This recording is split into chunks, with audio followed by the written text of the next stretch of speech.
For some heritage railways and indeed Class 1 railroads, the wintertime tradition of decorating a train in lights and sending it on its merry way to delight onlookers has been a hit in the past few years. But what if I was to tell you that the Dutch railways beat them to the punch in 1946? Let's back off a bit and go back to the beginning. Richard Trevithick was a Welsh engineer. In 1925, the Swedish Bergslagen Railways, connecting the port of Gothenburg with the southern Swedish Orfields, had their infrastructure strengthened, meaning that they could now allow for heavier locomotives. 2 years later, these would materialise. Delivered in typical no-hub style with conical smokebox doors and streamlined cabs, these 3-cylinder 460s, Class H3Ss, were to hold the railway's top expresses over a just shy of 500-kilometre long line. Even setting a Swedish steam speed record of 125 kilometers an hour. Oh my god, my lisp, you don't want to know how many takes that took. They seem to have done their work without fuss nor incident, and they were very capable locomotives indeed, being only limited by what work was available owing to their main line receiving electrification. Which makes it very useful for video storytelling purposes that the Dutch railways were interested in acquiring 15 H3Ss for themselves. Or, well, any 15 express locomotives from no-hub, really.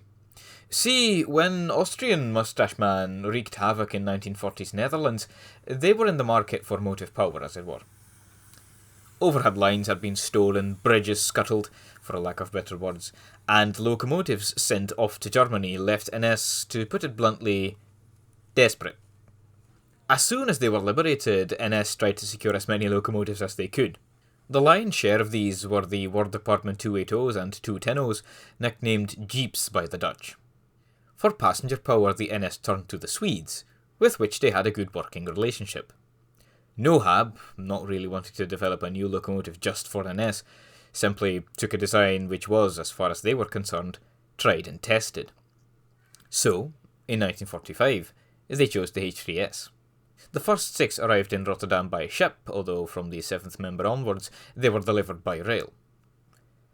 And what engines they were, when compared to the NS 3700 and 3900.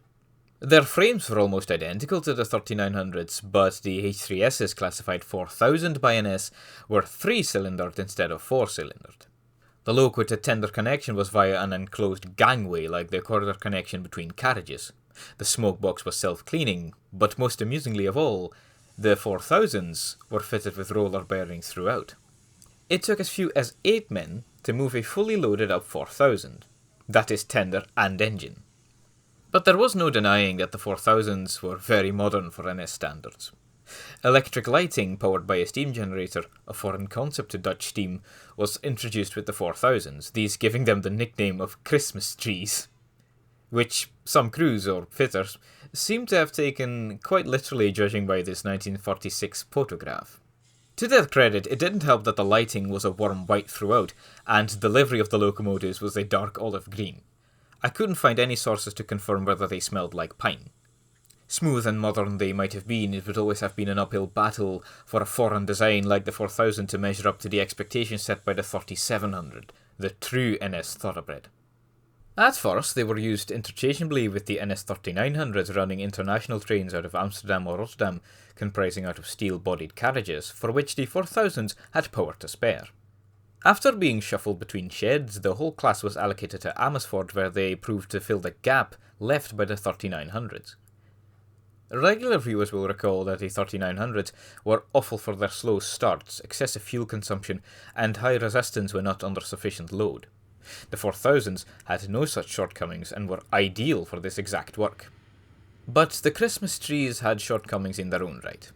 Their slightly larger driving wheels meant they were less ideal for what hilly routes NS did have. Their fully enclosed cab meant that during summer, it got unbearably hot. But their most prominent issue was perhaps that stylish, semi-streamlined smokebox door. Whilst it looks really nice when paired with a streamlined cab, it impeded the fireman's ability to clean out his locomotive. So persistent was the problem that upon the withdrawal of the NS austerities, classes 4300 and 5000, their smokebox doors and fittings were mounted on the 4000s. The flat yet bulbous doors gave these locomotives a certain elegance, in my opinion. But the 4000s were a product of post-war desperation, so once this desperation had made way for rebuilding efforts, see electrification, the available work for these speedsters dried up. In January 1952, and these engines were mostly concerning themselves with light freight work, 4 were put into storage, to be sent off for scrap the next year, along with a further 6.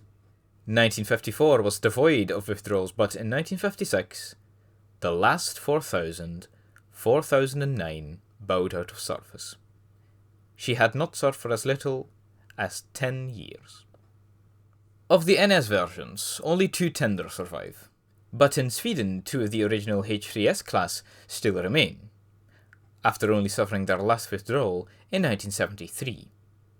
The legacy of the NS 4000s can be found in the most southern tip of the Netherlands, where 2 Class B 460s and 2 Class E's, 1 original 080 and 1 rebuilt 280, have been preserved by the Zuid-Limburgse Stoomtreinmaatschappij.